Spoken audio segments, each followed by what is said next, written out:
कोहिनूर की कहानी किसी तिलिस्मी चिराग जैसी है। ये अपने अंदर बहुत से राज छिपाए हुए सदियों से लोगों के बीच एक चर्चा का विषय बना रहता है। ऐसा माना जाता है कि इतिहास में जिसने भी कोहिनूर को अपनाया वो हमेशा के लिए बर्बाद हो गया। यहां तक कि कोहिनूर कई वंशों और साम्राज्यों के उदय और उनके मिट्टी में मिलने की घटनाओं का साक्षी भी रहा है। कोहिनूर शब्द का अर्थ है रोशनी का पहाड़, यानी माउंटेन ऑफ लाइट। यह दुनिया के सबसे बड़े तराशे गए हीरों में से एक है। इसका वजन 105.6 कैरेट यानी 21.12 ग्राम है। वर्तमान में यह हीरा ब्रिटिश राजघराने के शाही ताज में जड़ा हुआ है, जिसे सिर्फ क्वीन एलिजाबेथ द्वितीय ही पहनती हैं। कोहिनूर दुनिया का सबसे मशहूर हीरा है। कहा जाता है कि मूल रूप से यह हीरा 793 कैरेट का था, लेकिन बार बार काटने और तराशने के कारण यह हीरा 105.6 कैरेट का ही रह गया। कोहिनूर सिर्फ 105 कैरेट का पत्थर ही नहीं, बल्कि यह भारतीय इतिहास और संस्कृति का एक अभिन्न अंग है।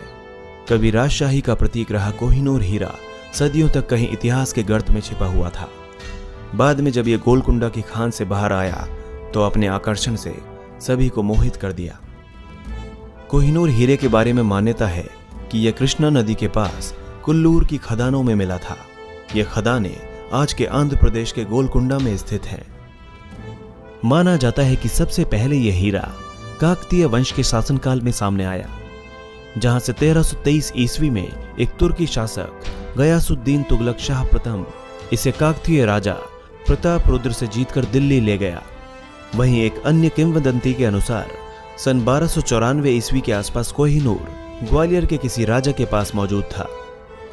बाबरनामा में लिखा है कि पानीपत में इब्राहिम लोदी को हराकर आगरा का सारा शाही खजाना हुमायूं ने ले लिया। इसी खजाने में एक विशालकाय हीरा भी मौजूद था।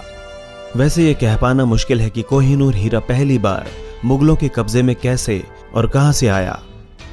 1628 में मुगल शासक शाहजहां ने एक शानदार रत्न जड़ित सिंहासन बनवाया था।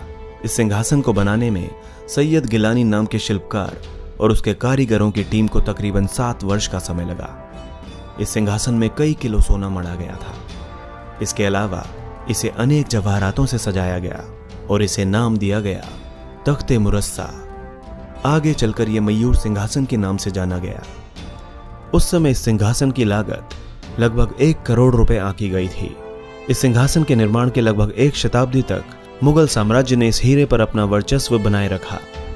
दुनिया भर के जौहरी इस सिंहासन को देखने आते थे।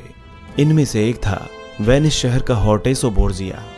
बादशाह औरंगजेब ने हीरे की चमक बढ़ाने के लिए इसे बोर्जिया को दिया। बोर्जिया के काम के दौरान हीरे के टुकड़े टुकड़े हो गए।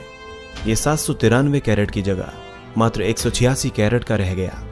उस वक्त औरंगजेब ने बोर्जिया से 10,000 रुपए जुर्माने के रूप में वसूल किए। दूसरी तरफ मयूर सिंहासन की चमक ने विदेशों में बैठे राजघरानों और साम्राज्यों को पागल कर दिया था। वे इसकी चकाचौंध से आकर्षित हो रहे थे और इसे पाना चाहते थे। इसलिए उन्होंने लूट के इरादे से एक एक करके भारत की तरफ रुख करना शुरू कर दिया। सन 1739 ईस्वी में फारसी आक्रमणकारी नादिर शाह ने इस हीरे को ईरान ले जाकर इसे कोहिनूर नाम दिया। ये एक फारसी भाषा का शब्द है जिसका अर्थ है चमकता पहाड़ या रोशनी का पहाड़। बाद में नादिर शाह की हत्या कर दी गई और हीरा अफगानिस्तान का सुल्तान अहमद शाह दुर्रानी अपने साथ ले गया। अहमद शाह दुर्रानी की मौत के बाद हीरा उसके उत्तराधिकारी शाह शुजा दुर्रानी के पास रहा। वहीं जब दुर्रानी को अपदस्थ कर दिया गया तब वो हीरे को अपने साथ लाहौर ले गया और पंजाब के राजा रणजीत सिंह को सौंप दिया। इसके बदले में राजा रणजीत सिंह ने शाह शुजा को अफगानिस्तान का शासक बना दिया। बाद में रणजीत सिंह ने अपनी मौत से पहले कोहिनूर हीरे को उड़ीसा के पुरी मंदिर को देने की बात कही, जिस पर अंग्रेजों ने कभी अमल नहीं किया। आगे चलकर कुछ ऐसे समीकरण बने कि 1848 के दूसरे एंग्लो सिख युद्ध के बाद नाबालिग शासक दिलीप सिंह को इसे ईस्ट इंडिया कंपनी को देना पड़ा। सन 1850 में भारत के गवर्नर जनरल लॉर्ड डलहौजी ने इसे महारानी विक्टोरिया को ईस्ट इंडिया कंपनी की तरफ से उपहार स्वरूप भेंट कर दिया। तब से यह विश्व प्रसिद्ध हीरा ब्रिटेन के राज परिवार का एक हिस्सा है। 1850 ईस्वी से कोहिनूर हीरा ब्रिटेन की महारानी के ताज की शोभा बढ़ा रहा है। महारानी विक्टोरिया ने कोहिनूर को सन 1852 में इसे अपने ताज में जड़वा दिया था। हालांकि उनकी वसीयत में यह साफ लिखा है कि कोहिनूर ताज को सदैव महिला ही पहनेगी। यदि कोई पुरुष ब्रिटेन का राजा बनता है तो ये ताज उसकी जगह उसकी पत्नी को पहनना होगा। कोहिनूर जड़े इस ताज को महारानी एलिजाबेथ ने अपने पति जॉर्ज पंचम के राज्याभिषेक पर सन 1937 में पहना था।